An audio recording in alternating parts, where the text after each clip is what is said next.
ನಮಸ್ತೆ ಮಕ್ಕಳ, ಇವತ್ತು ನಾವು ಗಣಿತ ವಿಷಯಕ್ಕೆ ಸಂಬಂಧಪಟ್ಟ ಹಾಗೆ ಒಂದು ವಿಭಿನ್ನವಾಗಿರ್ತಕ್ಕಂತಹ ಪಾಠದ ಬಗ್ಗೆ ತಿಳ್ಕೊಳ್ಳೋಣ. ಸೊ ಈ ಪಾಠಕ್ಕೆ ಹೋಗೋಕ್ಕಿಂತ ಮುಂಚೆ ನಾವು ದಿನನಿತ್ಯ ಬಳಸ್ತಕ್ಕಂತಹ ಅಥವಾ ಕೇಳ್ತಕ್ಕಂತಹ ಕೆಲವು ಹೇಳಿಕೆಗಳನ್ನ ನೋಡೋಣ. ಏನಪ್ಪ ಹೇಳಿಕೆಗಳು ಅಂದರೆ, ಫಾರ್ ಎಕ್ಸಾಂಪಲ್ ಈಗ ಈ ವಾತಾವರಣ ನೋಡಿದ್ರೆ ಏನು ಅನ್ಸುತ್ತೆ? ಇವತ್ತು ಸಂಜೆ ಮಳೆ ಬರುವ ಸಾಧ್ಯತೆ ಇದೆ ಅಂತ ಅನ್ಸುತ್ತೆ, ಹೌದಲ್ವಾ?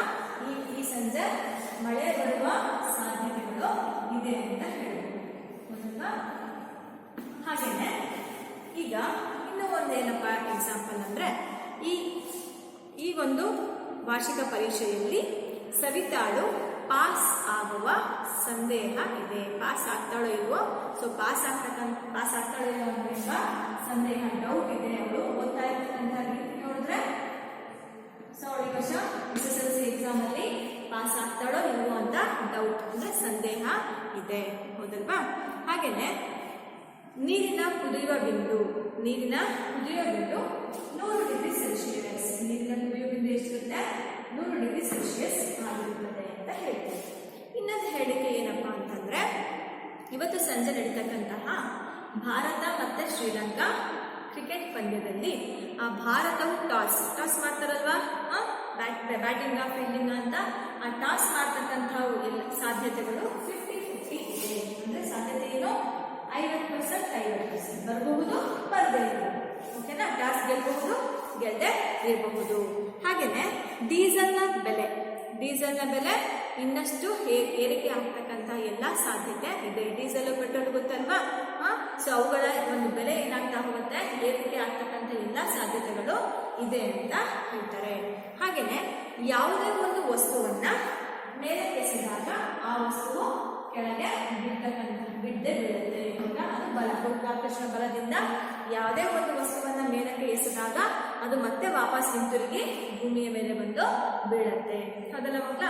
ಸೊ ಈ ತರದ್ದು ಸಾಮಾನ್ಯವಾಗಿರ್ತಕ್ಕಂಥ ಹೇಳಿಕೆಗಳನ್ನ ನಾವು ಕೇಳ್ತೀವಿ. ಸೊ ಇನ್ನೊಂದು ಗಂಟೆ ಒಳಗೆ ಕರೆಂಟ್ ಬರಬಹುದು, ಹೌದಾ? ಸಡನ್ ಆಗಿ ಟೈಮಿಂಗ್ ಸಿಕ್ತು ಅಂದ್ರೆ ಓಕೆ. ಟೈಮಿಂಗ್ಸ್ ಇಲ್ಲಪ್ಪ ಅಂತಂದ್ರೆ ಇವಾಗ ಕರೆಂಟ್ ಹೋಗ್ಬಿಟ್ಟು ಎಷ್ಟೊತ್ತಿಗೆ ಬರುತ್ತೋ ಏನೋ, 1 ಗಂಟೆ ಒಳಗೆ ಕರೆಂಟ್ ಬರಬಹುದು ಅಥವಾ ಸಂಜೆ ಒಳಗೆ ಕರೆಂಟ್ ಬರಬಹುದು, ಹೌದಲ್ವಾ? ಸೊ ಈ ರೀತಿಯಾಗಿರ್ತಕ್ಕಂತಹ ನಾವು ಹೇಳಿಕೆಗಳನ್ನ ಕೇಳಿರ್ತೀವಿ, ಹೌದಲ್ವಾ ಮಕ್ಕಳ? ಅಥವಾ ನಾವಾದ್ರೂ ಆ ಹೇಳಿಕೆಗಳನ್ನ ಕೇಳಿರ್ತೀವಿ. ಸೊ ಇಷ್ಟು ಹೇಳಿಕೆಗಳನ್ನ ನೋಡ್ಬಿಡಲ್ವಾ?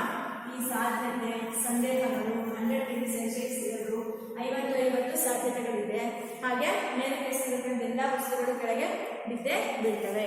ಈ ಇಷ್ಟು ಹೇಳಿಕೆಗಳಲ್ಲಿ ನಮಗೆ ಅದನ್ನ ನೋಡಿದಾಗ ಕೆಲವೊಂದು ಸನ್ನಿವೇಶಗಳು ಆಗಬಹುದು, ಇಲ್ಲವೇ ಆಗದೆ ಕೂಡ ಇರಬಹುದು. ಅಂದ್ರೆ ಊಹೆಗಳು ಜಸ್ಟ್ ಅದು ಆಗ್ತಕ್ಕಂಥ ಚಾನ್ಸು ಇದೆ, ಇಲ್ಲ ಆಗದೆ ಇರ್ತಕ್ಕಂಥ ಚಾನ್ಸು ಕೂಡ ಇರ್ತವೆ. ಆದ್ರೆ ಇದರಲ್ಲಿ ಕೆಲವೊಂದು ಘಟನೆಗಳಿದೆ, ಕಂಪಲ್ಸರಿ ಆಗೋದು ಅಷ್ಟೇ ಹಾಗೆ ಆಗುತ್ತೆ. ಯಾವ್ಯಾವುದು ಅಂದ್ರೆ, ಈ ನೀರಿನ ಒಂದು ಸಮುದ್ರ ಮಟ್ಟದಲ್ಲಿ ನೀರಿನ ಕುದಿಯೋ ಬಿಂದು ಎಷ್ಟು? 100 ಡಿಗ್ರಿ ಸೆಲ್ಸಿಯಸ್ ಅಂತ ಇದೆ, ಗೊತ್ತಿಲ್ವಾ? ಇದು ಖಂಡಿತವಾಗೂ ಹಾಗೆ ಆಗುತ್ತೆ. ನೆಕ್ಸ್ಟ್, ಯಾವುದೇ ಒಂದು ವಸ್ತುವನ್ನ ಮೇಲೆ ಎಸೆದಾಗ ಖಂಡಿತವಾಗೂ ವಾಪಸ್ ಕೆಳಗಡೆ ಬಿದ್ದೇ ಬೀಳುತ್ತೆ. ಇದು ಖಂಡಿತವಾಗೂ ಆಗ್ತಕ್ಕಂತಹ ಘಟನೆ ಅಥವಾ ಆಗ್ತಕ್ಕಂಥ ಸನ್ನಿವೇಶ ಆಗಿರುತ್ತೆ. ಸೊ ಈ 2 ಘಟನೆಗಳ ಸನ್ನಿವೇಶಗಳನ್ನ ನಾವು ಬಿಟ್ಬಿಟ್ಟು ಇದಾವಲ್ಲ, ಈ ಸಾಧ್ಯತೆಗಳು, ಸಂದೇಹಗಳಿದಾವಲ್ಲ, ಈ ಘಟನೆಗಳನ್ನ ಅಥವಾ ಈ ಒಂದು ಸನ್ನಿವೇಶಗಳನ್ನ, ಹೇಳಿಕೆಗಳನ್ನ ತಗೊಳ್ಳೋಣ. ಈ ಹೇಳಿಕೆಗಳಲ್ಲಿ ಇಲ್ಲಿ ಇವತ್ತು ಮಳೆ ಬರುವ ಸಾಧ್ಯತೆ ಇದೆ ಅಂತ ಹೇಳ್ತೀವಿ. ಈ ಮೋಡ ವಾತಾವರಣ ನೋಡಿದಾಗ, ಆಯ್ತಾ, ಈ ಮೋಡದ ವಾತಾವರಣ ಅಂದ್ರೆ ಈ ಕ್ಲೈಮೆಟಿಕ್ ಕಂಡೀಷನ್ ನೋಡಿದಾಗ ಈ ಸಂಜೆ ನಮಗೆ ಮಳೆ ಬರುತ್ತೆ ಅನ್ನೋ ಸಂದೇಹ ಅಥವಾ ಸಾಧ್ಯತೆಗಳು ಇದೆ ಅಂತ ಹೇಳಿದ್ವಿ. ಮಳೆ ಬರಬಹುದು ಅಥವಾ ಬರದೇ ಕೂಡ ಇರಬಹುದು. ಹಾಗಾಗಿ ಇಲ್ಲಿ ನಾವು ಎರಡು ಚಾನ್ಸ್ ಇದೆ.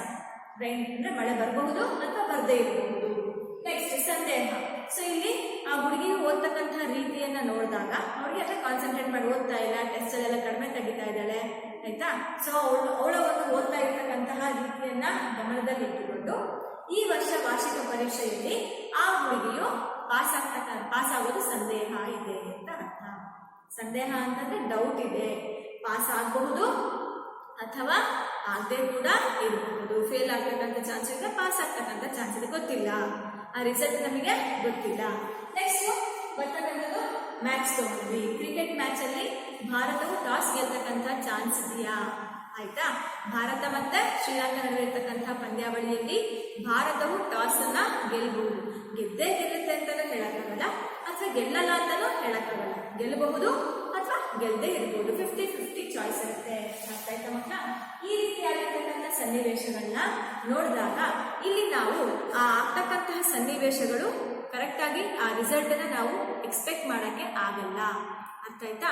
ಸೊ ಈ ಒಂದು ಸಂದೇಹ ಅಥವಾ ಸಾಧ್ಯತೆಗಳು 50-50 ಚಾನ್ಸ್ ಅಂತ ಏನು ಹೇಳ್ತೀವಲ್ಲ, ಊಹೆಗಳು ಊಹಿಸಕ್ಕೆ ಸಾಧ್ಯ ಇಲ್ಲದೆ ಇರ್ತಕ್ಕಂಥದ್ದು.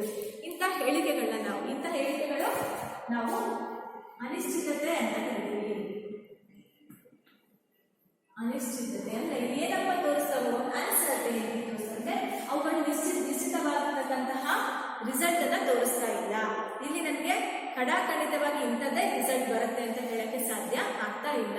ಸೊ ಇವುಗಳು ಏನನ್ನ ಸೂಚಿಸ್ತವೆ ಅಂದ್ರೆ, ಈ ಹೇಳಿಕೆಗಳು ಅನಿಶ್ಚಿತತೆಯನ್ನ ಸೂಚಿಸ್ತಾ ಇದ್ದಾವೆ. ಇಂತಹ ಅನಿಶ್ಚಿತತೆಯ ಸೂಚಿಸ್ತಕ್ಕಂತಹ ಫಲಿತಾಂಶಗಳನ್ನು ಹೊಂದಿರತಕ್ಕಂತಹ ಸನ್ನಿವೇಶಗಳನ್ನ ನಾವೇನಂತ ಕರಿತೀವಪ್ಪ ಅಂದ್ರೆ ಸಂಭವನೀಯತೆ ಅಂತ ಕರಿತೀವಿ. ಏನಂತ ಕರಿತೀವಿ? ಪ್ರಾಬಬಿಲಿಟಿ ಅಥವಾ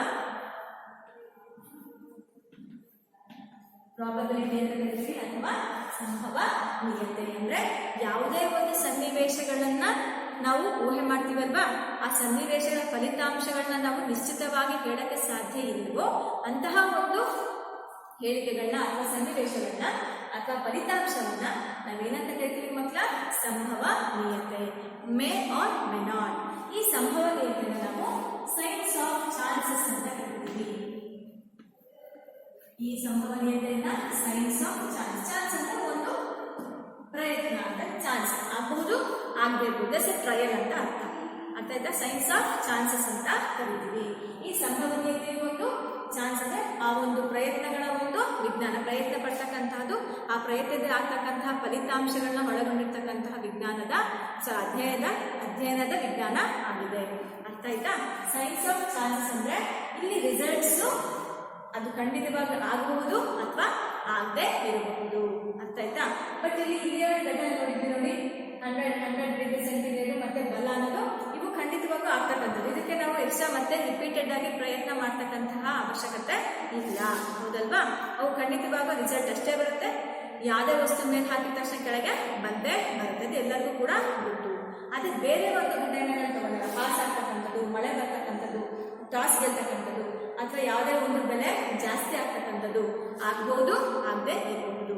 ಈ ರೀತಿಯಾಗಿರ್ತಕ್ಕಂತಹ ನಾವು ಅನಿಶ್ಚಿತತೆಯ ಇರ್ತಕ್ಕಂತಹ ಫಲಿತಾಂಶಗಳನ್ನ ನಿಶ್ಚಿತವಾಗಿ ಫಲಿತಾಂಶವನ್ನು ಊಹೆ ಮಾಡೋಕ್ಕೆ ಸಾಧ್ಯ ಇಲ್ಲದೆ ಇರ್ತಕ್ಕಂತಹ ಹೇಳಿಕೆಗಳನ್ನ, ಸನ್ನಿವೇಶಗಳನ್ನ ನಾವೇನಂತ ಕರಿತೀವಿ? ಪ್ರೊಬಬಿಲಿಟಿ ಅಥವಾ ಸಂಭವನೀಯತೆ ಅಂತ ಕರಿತೀವಿ. ಮಕ್ಕಳೇ, ಈ ಸಂಭವನೀಯತೆಯಲ್ಲಿ ನಾವು ಎರಡು ರೀತಿಯಾಗಿರ್ತಕ್ಕಂಥ ಸಂಭವನೀಯತೆಯನ್ನ ನೋಡ್ತೀವಿ. ಫಾರ್ ಎಕ್ಸಾಂಪಲ್, ಈಗ ಇಲ್ಲಿ ನೋಡಿ, ಯಾವುದೇ ಒಂದು ಇವೆಂಟ್ ಅಂದ್ರೆ ಯಾವುದೇ ಒಂದು ಸನ್ನಿವೇಶ. For example, tossing A coin ಅಂತ ಹೇಳ್ತೀವಿ. ಟಾಸಿಂಗ್ ಎ ಕಾಯಿನ್ ಅಂದ್ರೆ ನಾಣ್ಯವನ್ನ ಚಿಮ್ಮುವುದು. ನಾಣ್ಯವನ್ನ ಈಗ ಟಾಸ್ ಹಾಕ್ತಾರಲ್ವಾ, ಇದರಲ್ಲಿ ಗೇಮ್ ಸ್ಟಾರ್ಟ್ ಆಗೋಕೆ ಮುಂಚೆ ಯಾವ ಕೋರ್ಟ್ ಬೇಕು ಅಥವಾ ಬ್ಯಾಟಿಂಗ್ ಬೇಕಾ ಬೌಲಿಂಗ್ ಬೇಕಾ ಅಂತ ಟಾಸ್ ಹಾಕ್ತೀವಲ್ಲ, ಆ ಟಾಸಿಂಗ್ ಅಲ್ಲಿ ಏನಿರುತ್ತೆ? ಹೆಡ್ ಅಥವಾ ಟೈಲ್ ಇರುತ್ತೆ, ಹೌದಾ? ಈ ಟಾಸಿಂಗ್ ಆಫ್ ಎ ಕಾಯಿನ್ ಅನ್ನೋದು ನಾಣ್ಯವನ್ನ ಚಿಮ್ತಕ್ಕಂಥದ್ದು ಒಂದು ಘಟನೆ ಅಥವಾ ಚಟುವಟಿಕೆ ಆಗಿರುತ್ತೆ, ಆಕ್ಟಿವಿಟಿ ಆಗಿರುತ್ತೆ. ಅಲ್ಲಿ ಬರ್ತಕ್ಕಂಥ ಫಲಿತಾಂಶಗಳು ಏನಾಗುತ್ತೆ? ರಿಸಲ್ಟ್ಸ್ ಏನಾಗಿರ್ತವೆ? ಅವುಗಳು ಫಲಿತಗಳಾಗಿ ಆಗ್ತಕ್ಕಂಥ ನಾಣ್ಯವನ್ನು ಚಿಮ್ತಕ್ಕಂಥದ್ದನ್ನ ಪ್ರಯೋಗ ಅಂತ ಕರಿತೀವಿ. ಏನಂತ ಕರಿತೀವಿ? ಅದು ಪ್ರಯೋಗ. ಸೊ ಇಲ್ಲಿ ಆ ಆಕ್ಟಿವಿಟಿ ನಾಣ್ಯ ಚಿಮ್ಮಿದಾಗ ಅಲ್ಲಿ ಬರ್ತಕ್ಕಂಥ ರಿಸಲ್ಟು ಖಚಿತವಾಗಿ ನಮಗೆ ಗೊತ್ತಿರಲ್ಲ. ನಾಣ್ಯ ಚಿಮ್ತೀವಿ, ನಾಣ್ಯ ಚಿಮ್ಮಿದ ತಕ್ಷಣ ಅಲ್ಲಿ ಬರ್ತಕ್ಕಂಥ ರಿಸಲ್ಟ್ ಬಂದೇ ಬರುತ್ತೆ. ರಿಸಲ್ಟ್ ಯಾವ್ದಾದ್ರು ಒಂದು ಬರುತ್ತೆ, ಬಟ್ ಏನ್ ರಿಸಲ್ಟ್ ಬರುತ್ತೆ ಅನ್ನೋದು ನಮಗೆ ಖಂಡಿತವಾಗಿ ಹೇಳಕ್ಕೆ ಸಾಧ್ಯ, ಮುಂಚಿತವಾಗಿ ಹೇಳಕ್ಕೆ ಸಾಧ್ಯ ಆಗೋದಿಲ್ಲ. ಹೆಡ್ ಆದ್ರೂ ಬರ್ಬೋದು, ಟೈಲ್ ಆದ್ರೂ ಬರ್ಬೋದು. ಸೊ ಇಲ್ಲಿ ರಿಸಲ್ಟ್ ಬರ್ತಕ್ಕಂಥ ಚಾನ್ಸ್ ಎಷ್ಟಿದೆ? ಎರಡಿದೆ. ಎರಡು ಚಾನ್ಸ್ ಅಲ್ಲಿ ಒಂದು ಹೆಡ್ ಮತ್ತೆ ಒಂದು ಟೈಲು. ಹೆಡ್ಡೇ ಬರುತ್ತೆ ಅಂತ ಹೇಳಕ್ಕಾಗಲ್ಲ, ಟೈಲೇ ಬರುತ್ತೆ ಅಂತ ಹೇಳಕ್ಕಾಗಲ್ಲ, ಬಟ್ ಎರಡರಲ್ಲಿ ಒಂದು ಬಂದೇ ಬರುತ್ತೆ, ಹೌದಲ್ವಾ? ಸೊ ಈ ರೀತಿಯಾಗಿರ್ತಕ್ಕಂತಹ ಅಂದ್ರೆ ಯಾವುದೇ ಒಂದು ಅಂದ್ರೆ ಯತ್ನ ಅಂದ ತಕ್ಷಣ ನಾವು ಟ್ರಯಲ್ಸ್ ಅಂತ ಕರಿತೀವಿ. ಯತ್ನ ಅಂದ ತಕ್ಷಣ ಅದು ಒಂದು ಆ ಘಟನೆಗೆ ಸಂಬಂಧಪಟ್ಟಿರ್ತಕ್ಕಂತಹ ಒಂದು ಪ್ರಯತ್ನ ಆಗಿರುತ್ತೆ. ಅರ್ಥ ಆಯ್ತಾ? ಸೊ ಈ ರೀತಿಯಾಗಿ ಯಾವುದೇ ಒಂದು ಘಟನೆ ಅಥವಾ ಯಾವುದೇ ಒಂದು ಪ್ರಯೋಗ ಆಗ್ಬೇಕಂದ್ರೆ ರ್ಯಾಂಡಮ್ ಎಕ್ಸ್ಪೆರಿಮೆಂಟ್ ಅಂತ ಕರಿತೀವಿ. ಅರ್ಥ ಆಗ್ತಿದೆಯಲ್ಲ ಮಕ್ಕಳ? ಸೊ ಮಕ್ಕಳ, ಸೊ ಹೇಳಿದ ಅರ್ಥ ಆಯ್ತಲ್ವಾ? ಸಂಭವನೀಯತೆ ಅಂದ್ರೆ ಯಾವುದೇ ಒಂದು ಅನಿಶ್ಚಿತತೆಯನ್ನ ಸೂಚಿಸ್ತಕ್ಕಂಥ ಫಲಿತಾಂಶವನ್ನ ನಾವೇನಂತ ಕರಿತೀವಿ? ಸಂಭವನೀಯತೆ ಅಂತ ಕರಿತೀವಿ. ಆಗಬಹುದು, ಸಂದೇಹವಿದೆ, ಈ ರೀತಿಯಾಗಿರ್ತಕ್ಕಂತಹ ಅನಿಶ್ಚಿತತೆ, ನಿಖರವಾಗಿ ನಮಗೆ ಫಲಿತಾಂಶವನ್ನ ಸೂಚಿಸದೇ ಇರ್ತಕ್ಕಂಥ ಒಂದು ಘಟನೆಗಳು ಅಥವಾ ಇವೆಂಟ್ ಅಥವಾ ಒಂದು ಕ್ರಿಯೆಯನ್ನ ನಾವೇನಂತ ಕರಿತೀವಿ? ಸಂಭವನೀಯತೆ ಅಂತ ಕರಿತೀವಿ. ಈ ಸಂಭವನೀಯತೆಯಲ್ಲಿ ನಮಗೆ ಎರಡು ರೀತಿಯಾಗಿರ್ತಕ್ಕಂಥ ಸಂಭವನೀಯತೆ ಇದೆ. ಒಂದು ಪ್ರಾಯೋಗಿಕ, ಪ್ರಾಕ್ಟಿಕಲ್ ಅಂತ ಕರಿತೀವಿ. ಇನ್ನೊಂದು ಸೈದ್ಧಾಂತಿಕ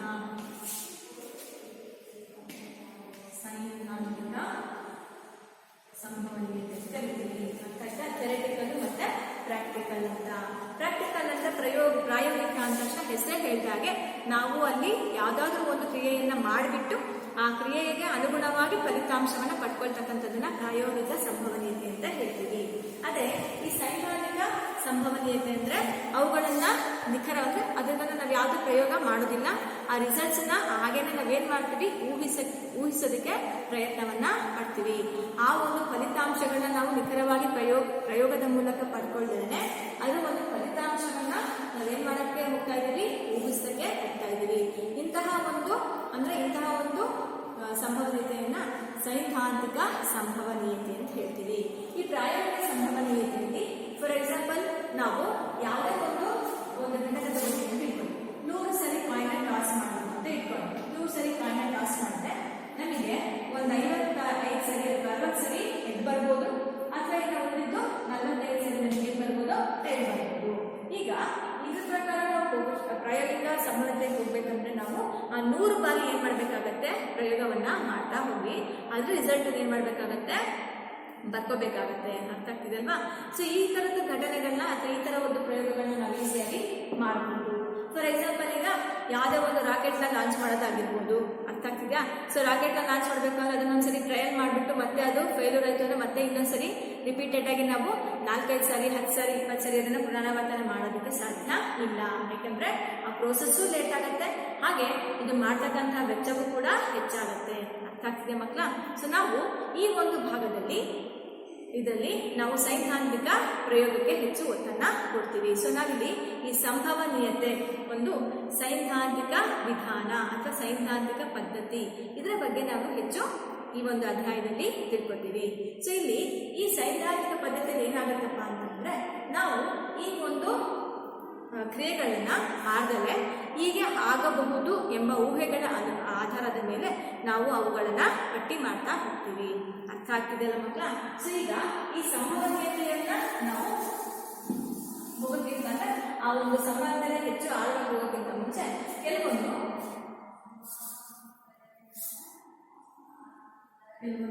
ಪದಗಳನ್ನ ತಿಳ್ಕೊಳ್ಳೋಣ. ಯಾದೃಚ್ಛಿಕ ಪ್ರಯೋಗ, ರ್ಯಾಂಡಮ್ ಎಕ್ಸ್ಪೆರಿಮೆಂಟ್ ಅಂತ ಕರೀತೀವಿ. ಏನಿದು ಯಾದೃಚ್ಛಿಕ ಪ್ರಯೋಗ ಅಂದ್ರೆ? ಫಾರ್ ಎಕ್ಸಾಂಪಲ್ ಪ್ರಯೋಗದಲ್ಲಿ ನಾವು ಏನಂತ ಕರಿತೀವಿ? ಖಚಿತವಾಗಿರ್ತಕ್ಕಂಥ ಪ್ರಯೋಗ ಯಾದೃಚ್ಛಿಕ ಪ್ರಯೋಗ. ಯಾವ ತರ ಇರುತ್ತೆ? ಓಕೆ, ಈ ಪ್ರಯೋಗದಲ್ಲಿ ಖಚಿತವಾಗಿರ್ತಕ್ಕಂಥ ಪ್ರಯೋಗ ಅಂದ್ರೆ ಫಾರ್ ಎಕ್ಸಾಂಪಲ್ ಈಗ ಒಂದು ನಾಣ್ಯವನ್ನ ತಗೋತೀವಿ.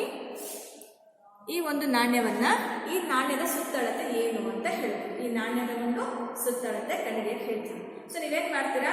ಒಂದು ಫಿಕ್ಸ್ ಪಾಯಿಂಟ್ ಹತ್ರ ದಾರ ಇಟ್ಕೊಂಡ್ಬಿಟ್ಟು ಆ ದಾರವನ್ನ ಈ ಕಾಯಿನ ಸುತ್ತಿಬಿಟ್ಟು ಅದನ್ನ ಮತ್ತೆ ಆ ಭಾಗ ತನಕ ಸುತ್ತಿ ಓಪನ್ ಮಾಡಿ ಅದನ್ನ ಸ್ಕೇಲ್ ಮೇಲೆ ಇಟ್ಬಿಟ್ಟು ಆ ಸ್ಕೇಲ್ ಮೇಲೆ ಏನ್ ಮಾಡ್ತೀವಿ? ಮೆಷರ್ ಮಾಡ್ತೀವಿ. ಸೊ ಅವಾಗ ಆ ದಾರದ ಸುತ್ತಳತೆ ಕಾಯಿನ ಸುತ್ತಳತೆ ಸಿಗುತ್ತೆ. ಹೌದಲ್ವಾ? ನೀನು ಇದನ್ನ ಎಷ್ಟು ಸಾರಿ ರಿಪೀಟ್ ಮಾಡಿದ್ರು ಕೂಡ, ಒಂದ್ಸರಿ ಮಾಡಿದೆ ಎಷ್ಟೋ ಒಂದು 5-6 ಸೆಂಟಿಮೀಟರ್ ಬಂತು ಅನ್ಕೋಣ, ಇನ್ನೊಂದ್ಸರಿ ಮಾಡಿದ್ರೆ ಮತ್ತು 6 ಸೆಂಟಿಮೀಟರ್ ಬಂತು ಅನ್ಕೋಣ, ಇನ್ನೊಂದ್ಸರಿ ಮಾಡಿದ್ರೆ ಮತ್ತು ಕೂಡ ನಿನಗೆ 6 ಸೆಂಟಿಮೀಟರ್ ಬಂತು ಅಂತ ಅನ್ಕೋಣ. ಸೊ ನೀನು ಎಷ್ಟು ಬಾರಿ ರಿಪೀಟ್ ಮಾಡಿದ್ರು ಕೂಡ ಅದ್ರ ಬೆಲೆ ಯಾವುದೇ ಕಾರಣಕ್ಕೂ ಚೇಂಜ್ ಆಗಲ್ಲ. ಅದು ನಿಖರವಾಗಿರ್ತಕ್ಕಂಥ ಬೆಲೆ ನಮಗೆ ಬಂದ್ಬಿಡುತ್ತೆ.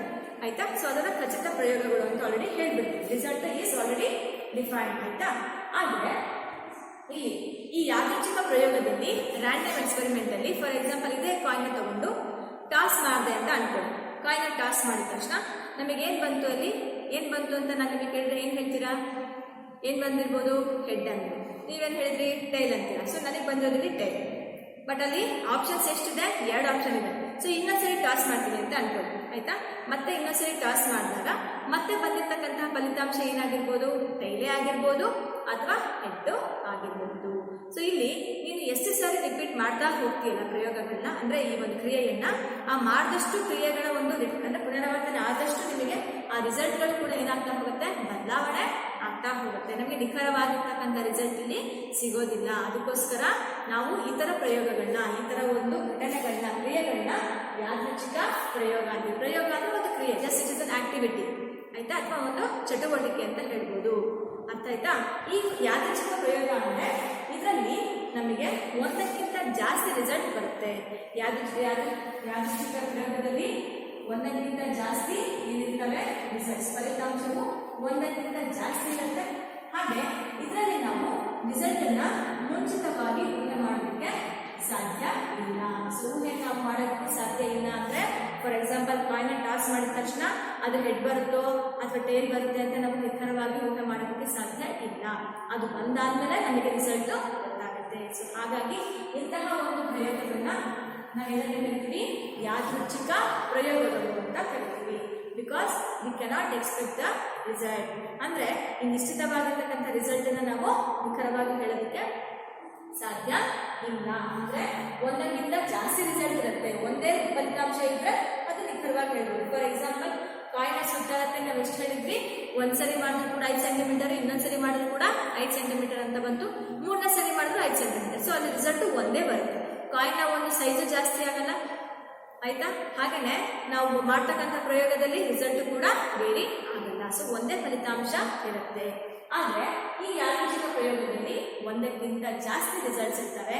ಹಾಗೆ ಈ ಒಂದು ಫಲಿತಾಂಶವನ್ನು ನಾವು ಆ ಪ್ರಯೋಗದ ಮುಂಚೆನೆ ನಾವು ಊಹೆ ಮಾಡೋದಕ್ಕೆ ಸಾಧ್ಯ ಇಲ್ಲ. ಅಂತಹ ಒಂದು ಪ್ರಯೋಗಗಳನ್ನ ನಾವೇನಂತ ಕರಿತೀವಿ, ಯಾದೃಚ್ಛಿಕ ಪ್ರಯೋಗ. ಇದಕ್ಕೆ ನೀವೇನು ಕ್ರಿಯೆ ಮಾಡಿದ್ರಲ್ಲ, ನಾವು ಏನ್ ಮಾಡಿದ್ವಿ, ಕಾಯಿನ್ ಟಾಸ್ ಮಾಡಿದ್ರಲ್ಲ, ಅವುಗಳನ್ನ ಯತ್ನಗಳು ಅಂತ ಕರಿತೀವಿ, ಟ್ರಯಲ್ಸ್ ಅಂತ ಕರಿತೀವಿ. ಏನಂತ ಕರಿತೀವಿ, ಈಗ ಫಾರ್ ಎಕ್ಸಾಂಪಲ್ ಕಾಯಿನ್ ಟಾಸ್ ಮಾಡೋದಾಗಿರ್ಬೋದು. ಹಾಗೆ ಇನ್ನೂ ಒಂದು ಎಕ್ಸಾಂಪಲ್ ತೋರಿಸ್ತೀವಿ. ಇಲ್ಲಿ ದಾಳ ಇದೆ, ಈ ದಾಳವನ್ನು ಆಟ ಆಡಿದಿರಲ್ವಾ ನೀವು, ಹೌದಲ್ವಾ? ಈ ದಾಳದಲ್ಲಿ 6 ಮುಖಗಳಿದೆ. 6 ಮುಖಗಳಲ್ಲೂ ಕೂಡ ಒಂದೊಂದರಲ್ಲೂ ಒಂದೊಂದು ನಂಬರ್ ಇರುತ್ತೆ, 1 ರಿಂದ 6. ಈ ದಾಳವನ್ನು ನಾನು ಹಾಕಿದಾಗ ನಮಗೆ ಯಾವ ನಂಬರ್ ಬರುತ್ತೆ ಅನ್ನೋದು ನಮಗೆ ಗೊತ್ತಿಲ್ಲ, ಹೌದಾ? ಸೊ ಇಲ್ಲಿ ನಮಗೆ ರಿಸಲ್ಟ್ಸು ಮುಂಚೆನೇ ನನಗೆ ಊಹೆ ಮಾಡೋದಕ್ಕೆ ಸಾಧ್ಯ ಇಲ್ಲ, ಒಂದಕ್ಕಿಂತ ಜಾಸ್ತಿ ರಿಸಲ್ಟ್ ಬರುತ್ತೆ. ಸೊ ಈ ರೀತಿಯಾಗಿ ಈ ದಾಳ ಹಾಕೋದಿರ್ಬೋದು, ಕಾಯಿನ್ ಟಾಸ್ ಮಾಡೋದಿರ್ಬೋದು. ಸೊ ಈ ರೀತಿಯಾಗಿರ್ತಕ್ಕಂಥ ಕ್ರಿಯೆಗಳನ್ನ, ಪ್ರಯೋಗಗಳನ್ನ ಅಥವಾ ಕ್ರಿಯೆಗಳನ್ನ ಏನಂತ ಕರಿತೀವಿ, ಯತ್ನಗಳು ಅಂತ ಕರಿತೀವಿ, ಟ್ರಯಲ್ಸ್ ಅಂತ ಕರಿತೀವಿ.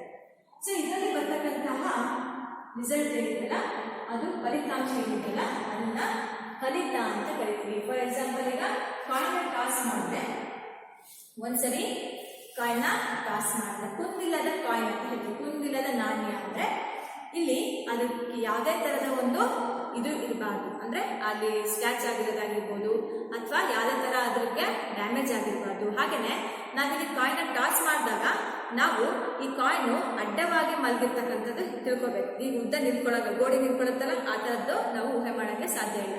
ಅದು ಯಾವಾಗ ನಿಂತ್ಕೊಳ್ಳುತ್ತೆ, ಫಾರ್ ಎಕ್ಸಾಂಪಲ್ ಮರಳ ಮೇಲೆ ಹಾಕಿದ್ರೆ, ಕೆಸರೆ ಮೇಲೆ ಹಾಕಿದಾಗ ಅದು ನಿಂತ್ಕೊಳ್ಳುತ್ತೆ. ಬಟ್ ಇಲ್ಲಿ ಅವೆಲ್ಲವನ್ನು ಕೂಡ ಎಕ್ಸೆಪ್ಷನ್, ಅವನ್ನೆಲ್ಲ ಬಿಟ್ಬಿಟ್ಟು ಕಾಯಿನ್ ಅಡ್ಡವಾಗೆ ಬಂದು ಬೀಳ್ತಾ ಇದೆ ಅಂತಾನೆ ಅನ್ಕೋಬೇಕು. ಅರ್ಥ ಆಯ್ತಾ? ಸೊ ಈಗ ಈ ಫಲಿತ ಅಂದ್ರೆ ಒಂದು ಕಾಯಿನ್ ಒಂದು ಸಾರಿ ಟಾಸ್ ಮಾಡಿದಾಗ ಬರ್ತಕ್ಕಂಥ ರಿಸಲ್ಟ್ಸ್ ಏನಾಗುತ್ತೆ ಮಕ್ಕಳ, ಹೆಡ್ ಮತ್ತೆ ಟೈಲ್. ಹೆಡ್ ಬರಬಹುದು ಅಥವಾ ಟೈಲ್ ಬರಬಹುದು. ಈ ಒಂದು ಫಲಿತಾಂಶವನ್ನ ನಾವೇನಂತ ಕರಿತೀವಿ, ಫಲಿತ ಅಂತ ಕರಿತೀವಿ. ಅಂತ ಕರಿತೀವಿ ಫಲಿತ. ಸೊ ಈ ರಿಸಲ್ಟ್ಸ್ ಅನ್ನ, ಈ ಬಂದಿರತಕ್ಕಂತಹ ರಿಸಲ್ಟ್ಸ್ ಅನ್ನ ನಾವು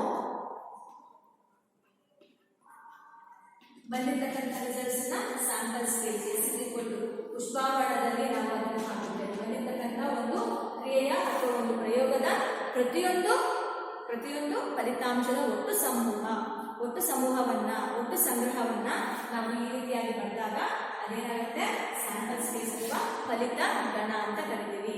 ಸೊ ಎಸ್ ಅನ್ನೋದು ಫಲಿತ ಗಣ, S is equal to X ಮತ್ತೆ ಟಿ ಅನ್ನೋದು ಅದು ಬರ್ತಕ್ಕಂತಹ ರಿಸಲ್ಟ್ಸ್. ಈ ರೀತಿಯಾಗಿರ್ತಕ್ಕಂತಹ ಫಲಿತಾಂಶವನ್ನ, ಅದು ಫಲಿತಾಂಶದ ಒಟ್ಟು ಸಮೂಹವನ್ನ ನಾವೇನಂತ ಕರಿತೀವಿ, ಫಲಿತ ಗಣ ಅಂತ ಕರಿತೀವಿ.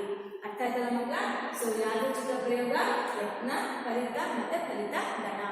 ಈ ಪ್ರಯೋಗದಲ್ಲಿ ಫಾರ್ ಎಕ್ಸಾಂಪಲ್ ಕಾಯಿನ್ ಟಾಸ್ ಮಾಡೋದು ಅಂತ ಒಂದು ಎಕ್ಸಾಂಪಲ್ ತಗೊಂಡಿದ್ದೀವಲ್ವಾ, ಈ ಪ್ರಯೋಗದಲ್ಲಿ ಕಾಯಿನ್ ಟಾಸ್ ಮಾಡೋದು ಒಂದು ಕ್ರಿಯೆ, ಹೌದಲ್ವಾ?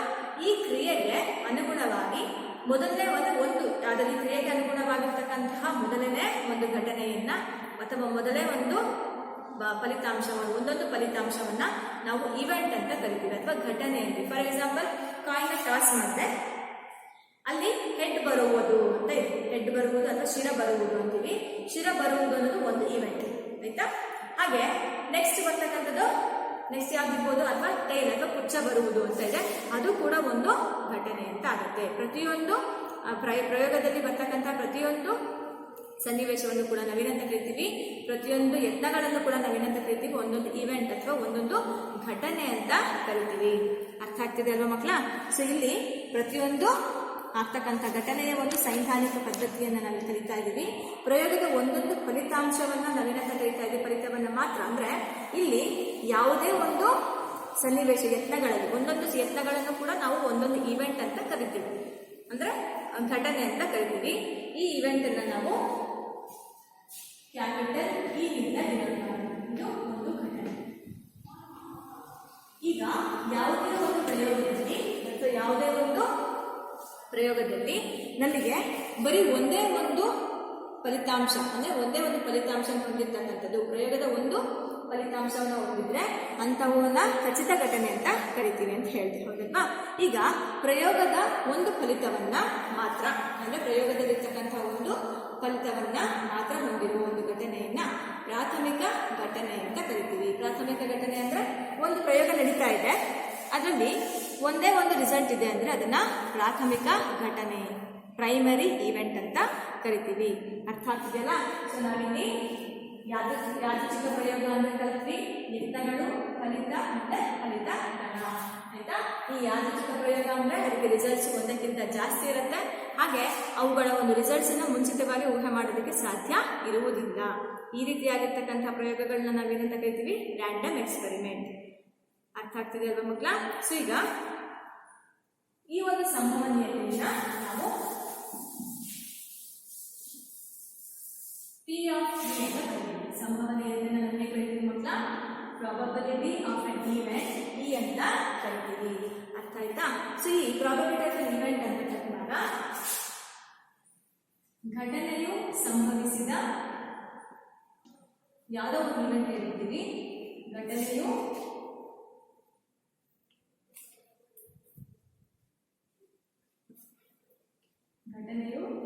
ಸಂಭವಿಸುವ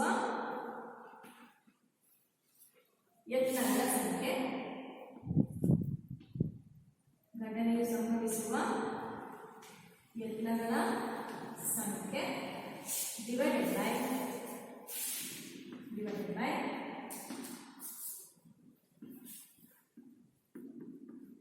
ಒಟ್ಟು ಯತ್ನಗಳ ಸಂಖ್ಯೆ.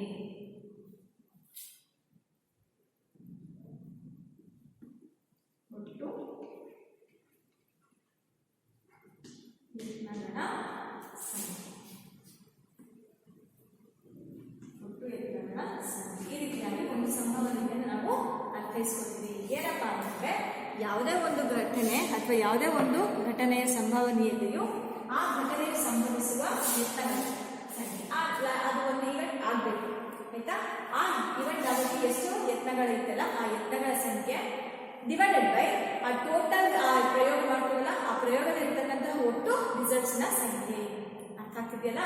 ಸೊ ಈಗ ಇದನ್ನು ಹೇಗಪ್ಪ ಬರೀತೀವಿ ಅಂದ್ರೆ P of E is equal to N of E divided by N of S. ಇದು ಸ್ಯಾಂಪಲ್ ಸ್ಪೇಸ್. ಒಟ್ಟು ಒಂದು ದಾಳ ಹಾಕೋದು ಅಂದ್ರೆ 1 ರಿಂದ 6 ನಂಬರ್ ಬರೋದು ಸ್ಯಾಂಪಲ್ ಸ್ಪೇಸ್.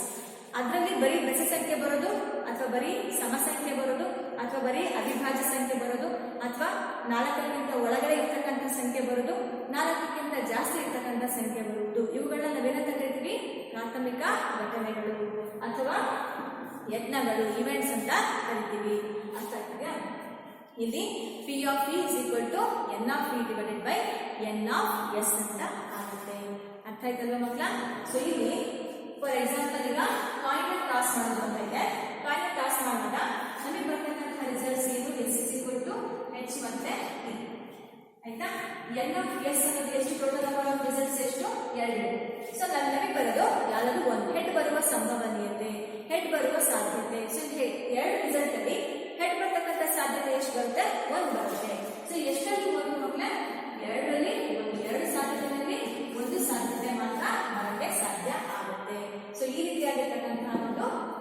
ಏನು ಘಟನೆಗಳು ಇರ್ತವೆ. ಸೊ ಇದು 50-50 ಚಾನ್ಸ್ ಅಂತ ಹೇಳ್ತೀವಿ. 50 ಹೆಡ್ ಬರಲಿಲ್ಲ ಅಂದ್ರೆ 50 ಚಾನ್ಸ್ ಟೈಲು ಬಂದೇ ಬರುತ್ತೆ ಅಂತ ಅರ್ಥ. ಈಗ ಈ ಸಂಭವನೀಯತೆ ಇರುವ ಕೆಲವು ಪರಿಕಲ್ಪನೆಗಳಿವೆ. ಏನಪ್ಪ ಇದು ಸಂಭವನೀಯತೆ ಅಂದ್ರೆ, for example P of E ಅನ್ನೋದು ಯಾವಾಗಲೂ ಕೂಡ ನಮಗೆ ಒಂದಕ್ಕಿಂತ ಕಡಿಮೆ ಇರುತ್ತೆ. ಪಿ ಆಫ್ ಇ ಬೆಲೆ ಯಾವಾಗಲೂ ಒಂದಕ್ಕಿಂತ ಕಡಿಮೆ. ಇದು ಒಂದು ಭಿನ್ನರಾಶಿ ರೂಪದಲ್ಲಿ ಇರುತ್ತೆ, ಕಡಿಮೆ ಇರುತ್ತೆ. ಒಂದಕ್ಕಿಂತ ಕಡಿಮೆ ಭಿನ್ನರಾಶಿ ರೂಪದಲ್ಲಿ ಇರುತ್ತೆ.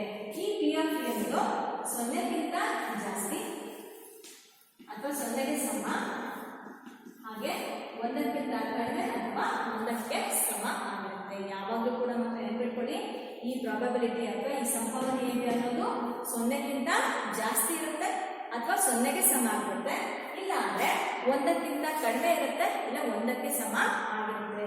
ಈಗ 0 ಅಂದ ತಕ್ಷಣ ಏನಾಗುತ್ತೆ? 0 ಅಂದ ತಕ್ಷಣ ಫಾರ್ ಎಕ್ಸಾಂಪಲ್ ಈಗ ಹೆಡ್ ಯಾರೋ ಒಂದು ಕಾಯಿನ್ ಟಾಸ್ ಮಾಡಿದಾಗ ಹೆಡ್ ಮತ್ತು ಟೈಲ್ ಎರಡೂ ಕೂಡ ಬರುವ ಸಾಧ್ಯತೆ, ಎರಡೂ ಕೂಡ ಬರುವ ಸಂಭವನೀಯತೆ ಅಂತ ಹೇಳ್ತೀವಿ. ಹೆಡ್ ಮತ್ತು ಟೈಲು ಎರಡು ಮುಖಗಳು ಮೇಲ್ಮುಖವಾಗಿ ಬರುವ ಸಾಧ್ಯತೆ ಎಲ್ಲಾದ್ರೂ ಅದು ಆಗತ್ತಾ? ಒಂದು ಕಾಯಿನ ಟಾಸ್ ಮಾಡಿದ್ರೆ ಹೆಡ್ ಟೈಲು ಎರಡು ಒಟ್ಟಿಗೆ ಬೀಳಕ್ಕೆ ಸಾಧ್ಯ ಆಗತ್ತಾ? ಇಲ್ಲ ತಾನೆ. ಹಾಗಾಗಿ ಇದು ಒಂದು ಸಂಭವನೀಯತೆ 0 ಅಂತ ಆಗುತ್ತೆ. ಅಲ್ಲಿ ನಡೀತಕ್ಕಂಥ ಚಾನ್ಸ್ ಎಷ್ಟು? 2 ಚಾನ್ಸ್ ಇದೆ. ಹೆಡ್ ಬೀಳಬಹುದು, ಟೈಲ್ ಬೀಳಬಹುದು. ಎರಡರಲ್ಲಿ ಎರಡು ಒಟ್ಟಿಗೆ ಬೀಳ್ತಕ್ಕಂಥ ಒಂದು ಹೆಣ್ಣಾಗಿ ಏನಾಗುತ್ತೆ? ನಡೆಯುತ್ತ ಮಕ್ಕಳ ಆಗತ್ತಾನೆ, ನಡೆಯಕ್ಕೆ ಸಾಧ್ಯ ಇಲ್ಲ. ಹಾಗಾಗಿ ಇದು ಬೆಲೆ ಏನಾಗುತ್ತೆ? 0 ಆಗುತ್ತೆ. ಯಾವಾಗ ಪಿ ಆಫ್ ಇ ಅಂದ್ರೆ ಸಂಭವನೀಯತೆ ಬೆಲೆ 0 ಆಗುತ್ತಲ್ಲ, ಅಂತ ಒಂದು ಸಂಭವನೀಯತೆಯನ್ನ ಅಸಂಭವ ಘಟನೆ ಅಂತ ಕರಿತೀವಿ. ಇಂಪಾಸಿಬಲ್ ಇವೆಂಟ್ ಅಂತ ಕರಿತೀವಿ, ಅಸಂಭವ ಘಟನೆ. ಸೊ ಈಗ ಒಂದು ಬರ್ಬೇಕು. ಯಾವಾಗ ಒಂದಾಗುತ್ತೆ? ಒಂದು ಭಿನ್ನರಾಶಿಯಲ್ಲಿ ಒಂದು ಬರಬೇಕು ಅಂದ್ರೆ ಅಂಶ ಮತ್ತೆ ಛೇದ ಎರಡು ಕೂಡ ಸಮ ಇರ್ಬೇಕಲ್ವಾ? ಸೊ ಈಗ ಇದೇ ಒಂದು ಎಕ್ಸಾಂಪಲ್ ತಗೊಂಡಿನಿ. ಒಂದು ನಾಣ್ಯವನ್ನ ಚಿಮ್ಮಿದಾಗ ಹೆಡ್ ಅಥವಾ ಟೈಲ್, ಹೆಡ್ ಅಥವಾ ಟೈಲ್ ಎರಡರಲ್ಲಿ ಯಾವ್ದಾದ್ರು ಒಂದು ನಾವು ಬೀಳಬಹುದು. ಸೊ ಎರಡರಲ್ಲಿ ಯಾವ್ದಾದ್ರು ಒಂದು ಬಿದ್ದೇ ಬೀಳುತ್ತೆ. ಹೆಡ್ ಬೀಳಬಹುದು, ಟೈಲ್ ಬೀಳಬಹುದು ಅಂತ ನಾನು ಹೇಳ್ತೀನಿ. ಎರಡರಲ್ಲಿ ಯಾವ್ದಾದ್ರು ಒಂದು ಬೀಳುತ್ತೆ ಅಂತಾನೆ ಒಂದು ಘಟನೆ, ಪ್ರಾಥಮಿಕ ಘಟನೆ ಆದ್ರೆ ಸೊ ಎಷ್ಟು ಚಾನ್ಸ್ ಇದೆ? ಅದರಲ್ಲಿ 2 ಚಾನ್ಸ್ ಇದ್ದೇ ಇದೆ. ಸೊ ಎರಡರಲ್ಲಿ 2 ಚಾನ್ಸ್ ಇದೆ ಅಂದ್ರೆ ಎರಡರಲ್ಲಿ ಯಾವ್ದಾದ್ರು ಬಿದ್ದೇ ಬೀಳುತ್ತೆ ಸಾಮಾನ್ಯವಾಗಿ, ಹೌದಲ್ವಾ? ಸೊ ಹಾಗಾಗಿ ಇದು ಖಚಿತವಾಗಿ ಹೇಳ್ತಕ್ಕಂತಹ ಘಟನೆ ಆಗುತ್ತೆ. 2/2 ಆಲ್ಮೋಸ್ಟ್ ಅದು ರಿಸಲ್ಟ್. ನಮ್ಮ ಒಂದು ಇವೆಂಟ್ ಕೂಡ ಅದೇ, ಅಂದ್ರೆ ಹೆಡ್ ಅಥವಾ ಟೈಲ್ ಬೀಳ್ತಕ್ಕಂಥ ಸಾಧ್ಯತೆ ಎಷ್ಟು ಅಂದಾಗ 2 ಚಾನ್ಸ್ ಇದೆ. ಸೊ ಎರಡರಲ್ಲಿ 2 ಚಾನ್ಸ್ ಅಲ್ಲಿ ಸೇಮ್ ಇದ್ದಾಗ ಅವಾಗ ಏನಾಗುತ್ತೆ? ನಮಗೆ ರಿಸಲ್ಟ್ 1 ಬರುತ್ತೆ. ಸೊ ಇದು ಖಚಿತವಾಗಿ ನಡೀತಕ್ಕಂತಹ ಘಟನೆ ಆಗುತ್ತೆ. ಅಂದ್ರೆ ಶೋರ್ ಇವೆಂಟ್, ಕಂಪಲ್ಸರಿ ಇವೆಂಟ್ ಅಥವಾ ಶೋರ್ ಇವೆಂಟ್ ಅಂತ ಹೇಳ್ತೀವಿ. ಸೊ ಈ ರೀತಿಯಾಗಿ ನಾವು ಪ್ರತಿಯೊಂದನ್ನು ಕೂಡ ಅವುಗಳ ಸಂಭವನೀಯತೆಯ ಆಧಾರದ ಮೇಲೆ ಡಿಫೈನ್ ಮಾಡ್ತೀವಿ. ಸೊ ಇಲ್ಲಿ ಈ ಸಂಭವನೀಯತೆ ಅನ್ನೋದು 0ಕ್ಕಿಂತ ಜಾಸ್ತಿ, 0, 1ಕ್ಕಿಂತ ಕಡಿಮೆ ಅಥವಾ 1 ಆಗಿರಬಹುದು. ಸೊ ಇದರ ಒಂದು ವ್ಯಾಲ್ಯೂಸ್ ಯಾವಾಗಲೂ ಕೂಡ 0 ಮತ್ತೆ 1ರ ನಡುವೆ ಇರುತ್ತೆ. ಯಾವ್ದ್ರ ವ್ಯಾಲ್ಯೂ? ಸಂಭವನೀಯತೆ ವ್ಯಾಲ್ಯೂ 0 ಮತ್ತೆ 1ರ ನಡುವೆ ಇರುತ್ತೆ.